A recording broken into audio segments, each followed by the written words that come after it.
Earls here. Thanks for coming on today's episode. This week, like every week, I'll be talking about natural living and healthy tips that will get you to rethink how you live and what products or habits you can easily change to better your life. So let's get started. Hey, you guys, and welcome to another week of Urban Wisdom.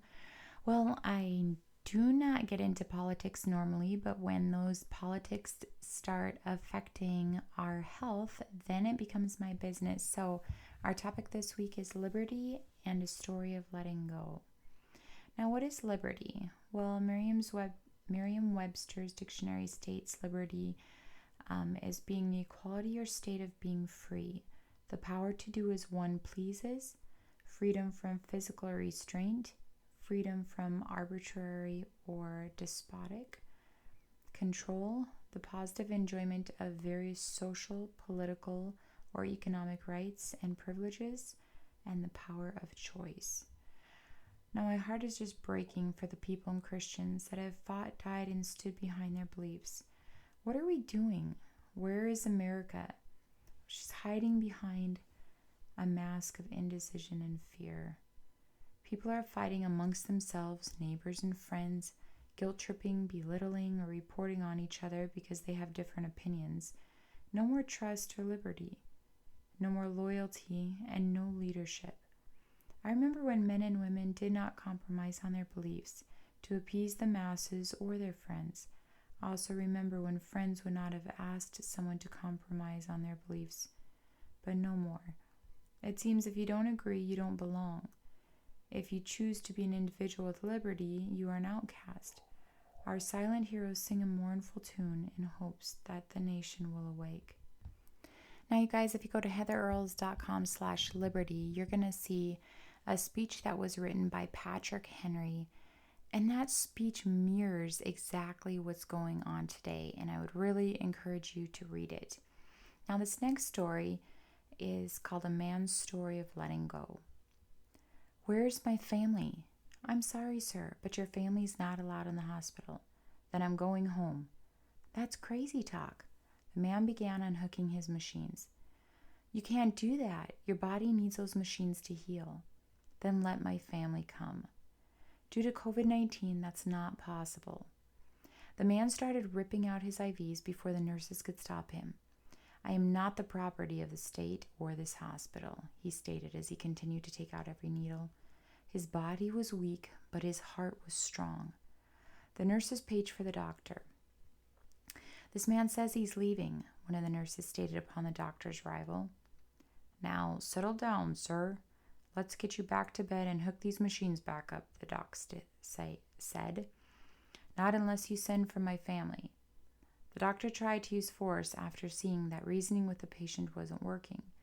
The man, however, grabbed one of the needles and carried it with him, swiping at whoever came close. He also grabbed the metal bedpan to use as a weapon.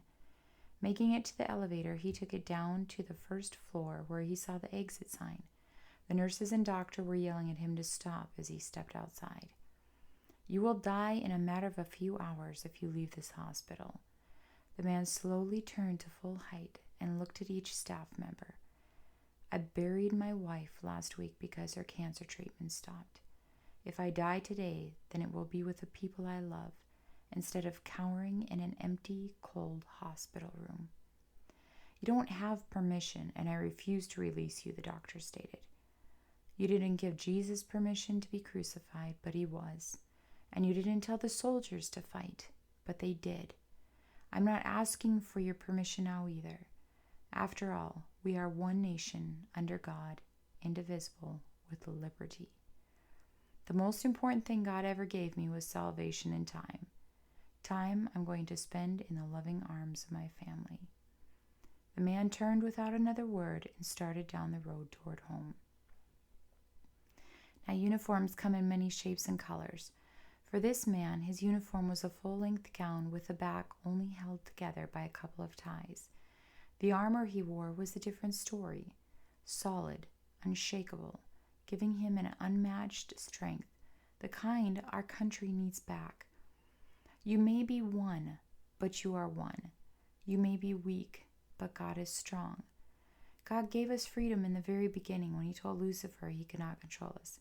And I figure if God granted us liberty, and our Constitution and silent soldiers have upheld it, then maybe we, as a nation, should put on the armor of God and fight back. Give me faith like Daniel in the lion's den. Give me hope like Moses in the wilderness. Give me a heart like David. Lord, be my defense, so I can face my giants with confidence. And that little bit was from Sanctus Real. My flesh may fail, but my God, you never will. Silent no more, Heather Earls. Thanks for listening to today's episode of Urban Wisdom and Natural Living. Tune in next week where I'll broadcast live every Monday morning at 8 a.m. If you miss it live, hold those tears and head on over to my blog, which is heatherearles.com. That's Heather, EARLES.com. There you can have 24/7 access or right here on iTunes. If you want to follow me on social media, you'll find me on Twitter, Facebook, Instagram, LinkedIn, and Pinterest. Have a healthy week.